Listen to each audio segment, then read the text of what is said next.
Hi everyone, welcome back to our channel TechQuest. I'm back with a new video, and in this video I'll be showing you step-by-step procedure on how you can link Cash App to your PayPal account.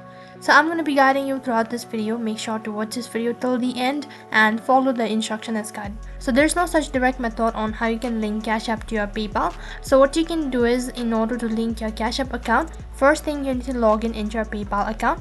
So then open up your web browser and then on the search box type in www.paypal.com, and after that you need to enter your login credential, and once you're logged into your account you'll be directed to the home page or the summary. So you need to tap on wallet, which is right on top, and as you tap on wallet, next page you'll be able to see all of the card information that is linked to your PayPal account.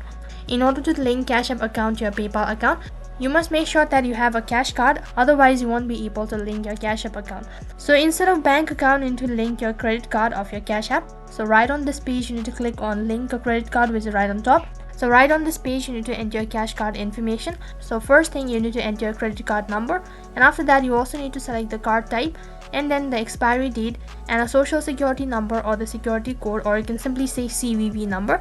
And once you do that, you also need to enter your billing address, and once you've provided all of these information, tap on link card. On the other interface you need to double check all of the information provided, and within 2 to 3 days you'll be receiving a deposit in order to verify it, as you enter the too small deposit amount, and then you'll be notified that you have successfully verified as well as linked your cash card on your PayPal account. So that is how you can link your Cash App to your PayPal account. That is all for this video. I hope the video was helpful. Make sure to like, share and subscribe to our channel. Thank you for watching.